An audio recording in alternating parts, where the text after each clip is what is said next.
Este é o curso de formação de diáconos, módulo de número 2, Fundamentos Bíblicos do Diaconato. Bem-vindos ao módulo 2 do curso de formação de diáconos. Neste módulo, você vai ser apresentado às bases bíblicas do ministério diaconal na igreja. Estude atentamente este módulo para ficar a par ou relembrar o que a Bíblia Sagrada diz a respeito de sua função eclesiástica futura ou já em andamento. Bons estudos! Vamos ao item 1, a instituição. A criação do ministério diaconal, como função da igreja local voltada para o ministério cotidiano, a partir de pessoas ungidas para tal cargo, sob o tema Os 7 escolhidos para servir, conforme Atos capítulo 6, do verso 1 ao verso de número 7. Ora, naqueles dias, crescendo o número dos discípulos, houve uma murmuração dos gregos contra os hebreus, porque as suas viúvas eram desprezadas no ministério cotidiano, e os 12, convocando a multidão dos discípulos, disseram: Não é razoável que nós deixemos a palavra de Deus e sirvamos às mesas. Escolhei, pois, irmãos, dentre vós, 7 varões de boa reputação, cheios do Espírito Santo e de sabedoria, aos quais constituamos sobre este importante negócio. Mas nós perseveraremos na oração e no ministério da palavra. E este parecer contentou toda a multidão, e elegeram Estevão, homem cheio de fé e do Espírito Santo, e Felipe, e Prócoro, e Nicanor, e Timão, e Pármenas, e Nicolau, prosélito de Antioquia. E os apresentaram ante os apóstolos, e estes, orando, lhes impuseram as mãos.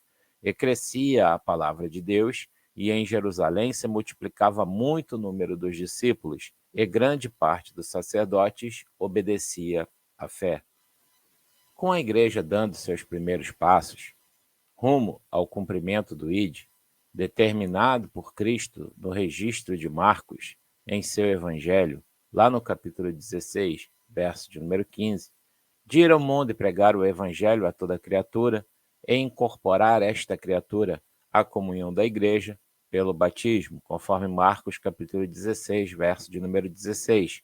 A igreja viu, neste crescimento, surgir murmuração por descuido, a princípio motivado por questões étnicas ou de nacionalidade, sobretudo pela quantidade de pessoas a servir e pela pouca quantidade de líderes da igreja, que só contava com seus 12 apóstolos.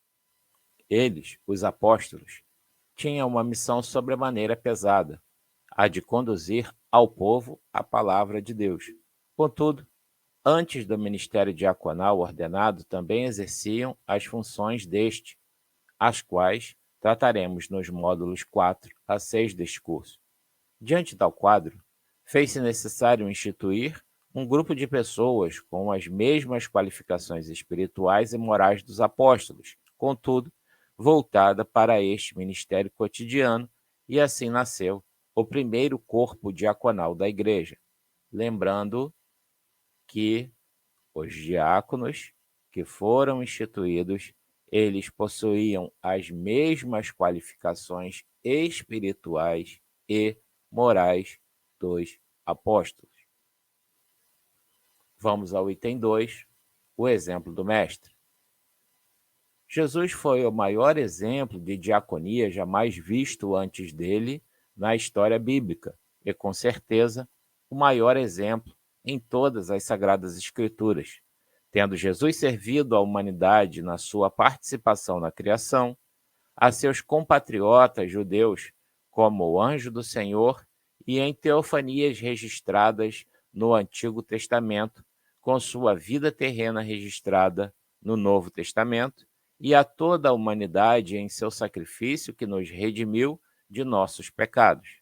Materializado em sua declaração, registrada em Marcos 10:45, encontramos a variante da palavra diaconia 2 vezes. O Filho do Homem também não veio para ser servido, diaconetenai, mas para servir, diaconesai, e dar a sua vida em resgate de muitos. O padrão, portanto, de todo cristão, mas sobretudo o de um diácono, é de alguém que entende e exerce a máxima de que está na terra não para ser servido, mas para servir.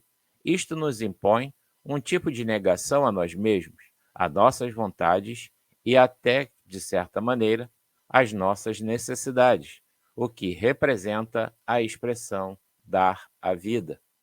Conforme Gálatas 2:20, já estou crucificado com Cristo e vivo, não mais eu, mas Cristo vive em mim.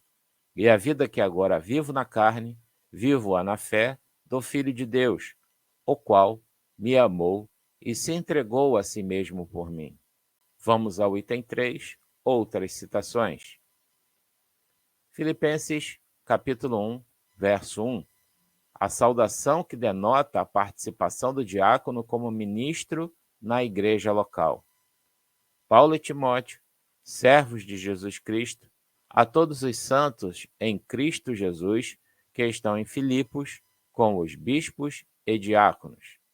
1 Timóteo, capítulo 3, verso 8.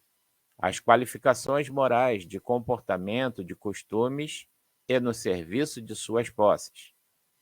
Da mesma sorte, os diáconos sejam honestos, não de língua dobre, não dados a muito vinho, não cobiçosos de torpe ganância. 1 Timóteo 3,12. A relação conjugal e familiar. Os diáconos sejam maridos de uma mulher e governem bem seus filhos e suas próprias casas. 1 Timóteo capítulo 3, verso de número 13. A honra do serviço ministerial diaconal ao diácono, porque os que servirem bem como diáconos adquirirão para si uma boa posição e muita confiança na fé que há em Cristo Jesus. No livro de Atos dos Apóstolos, após a instituição dos diáconos, registrada no capítulo 6, do verso 1 ao verso de número 7, você pode encontrar ainda os Atos dos Diáconos. Leia o livro de Atos e veja o que este menciona sobre Estevão, homem cheio de fé e do Espírito Santo, e Filipe, e Prócoro, e Nicanor, e Timão, e Pármenas e Nicolau, prosélito de Antioquia, os primeiros diáconos. Também é possível identificar atos de diáconos nas cartas paulinas. Vamos ao item 4, conclusão do módulo 2. Você viu neste módulo que a instituição do diaconato foi registrada no livro de Atos dos Apóstolos, escrito por Lucas, no capítulo 6, do verso 1 ao verso de número 7. Que o crescimento da igreja legou aos apóstolos o crescimento dos serviços aos membros e que esses, ao ouvirem as murmurações dos membros, resolveram instituir o diaconato para o ministério cotidiano. Que Jesus foi diácono por excelência e gerou o legado diaconal de servir ao invés de ser servido. Que Filipenses capítulo 1, verso de número 1, confirma o diaconato como ministério da igreja local. Que 1 Timóteo capítulo 3, verso de número 8, fala das qualificações para a escolha de diáconos. Que 1 Timóteo 3,12 fala de como o diácono deve conduzir a sua família. Que 1 Timóteo 3,13 revela a honra direcionada a quem se encontra no ministério diaconal, que estão registrados no livro de Atos dos Apóstolos e nas cartas paulinas, Atos dos Diáconos. Por fim, compreenda-se que a vida diaconal traz desafios, que como cristãos que exercem bem a sua função, podem ser registrados como honra no livro da vida do diácono, mas consideremos também eventos que, perante nossa passagem pela terra, podem ser de martírio ou de dor. Lembremos-nos de Estevão, que foi apedrejado. O apedrejamento se dava mediante pena de morte por crime. Pergunte-se, que crime Estevão cometeu? Ele estava apenas pregando o evangelho. Isto é crime? Em algumas nações, sobretudo aquelas que são de origem islâmica ou comunistas, sim. Mas como fica isto diante de Deus? Pedro e os apóstolos respondem.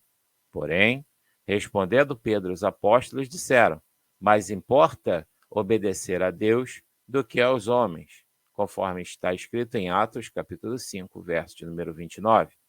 até o módulo 3.